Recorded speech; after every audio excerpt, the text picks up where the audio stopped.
आज का first word है धर्म। धर्म को इंग्लिश में कहते हैं रिलीजन। रिलीजन मतलब धर्म, जैसे हिंदू धर्म, बौद्ध धर्म जो होते हैं। और धार्मिक, धार्मिक का मतलब होता है जैसे कोई पर्सन अगर वहाँ धार्मिक है, कोई जगह है वह धार्मिक है, तो धार्मिक को इंग्लिश में कहेंगे रिलीजस। रिलीजस मतलब धार्मिक। और नेक्स्ट है धर्म ग्रंथ। जैसे हमारी भगवत गीता है, तो धर्म ग्रंथ का मतलब होता है धार्मिक किताब। वैसे धर्म ग्रंथ को इंग्लिश में कहेंगे स्क्रिप्चर। स्क्रिप्चर मतलब धर्म ग्रंथ। नेक्स्ट वर्ड है प्रवचन। प्रवचन जो है वह एक तरीके की स्पीच होती है जो कि रिलीजियस सब्जेक्ट पर दी जाती है, तो प्रवचन को इंग्लिश में कहेंगे समन। समन मतलब प्रवचन।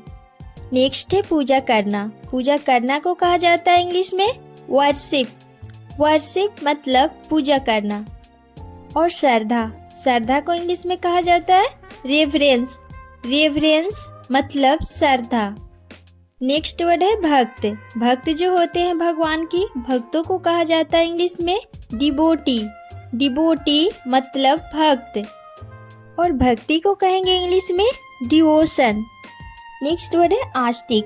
आस्तिक हम उस पर्सन को बोलते हैं जो भगवान में बिलीव करता है, तो आस्तिक को इंग्लिश में कहा जाता है थीइस्ट। थीइस्ट मतलब आस्तिक।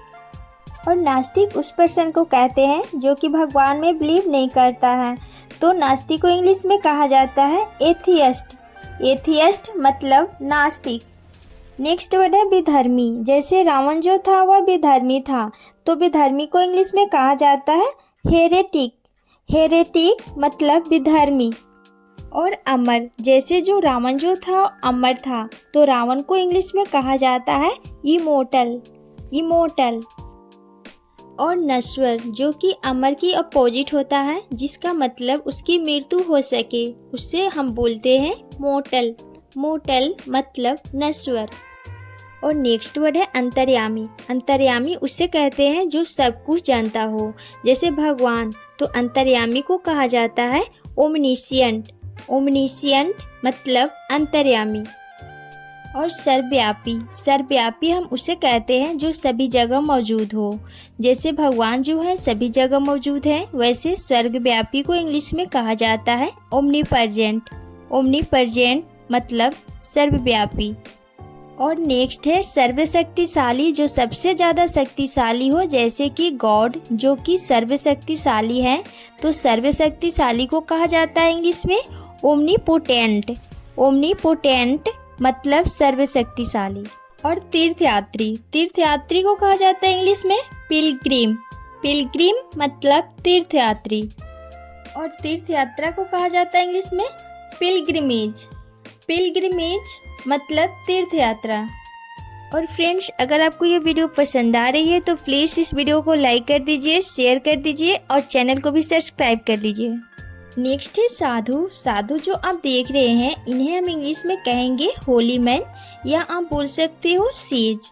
सेज भी बोल सकते हो, होली मैन भी बोल सकते हो।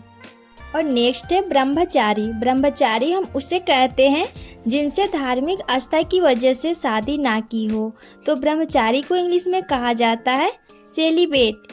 सेलिबेट मतलब ब्रह्मचारी। नेक्स्ट वर्ड है साधना या ध्यान। साधना या ध्यान को कहा जाता है इंग्लिश में मेडिटेशन। मेडिटेशन मतलब साधना या ध्यान। और मोक्ष या मुक्ति।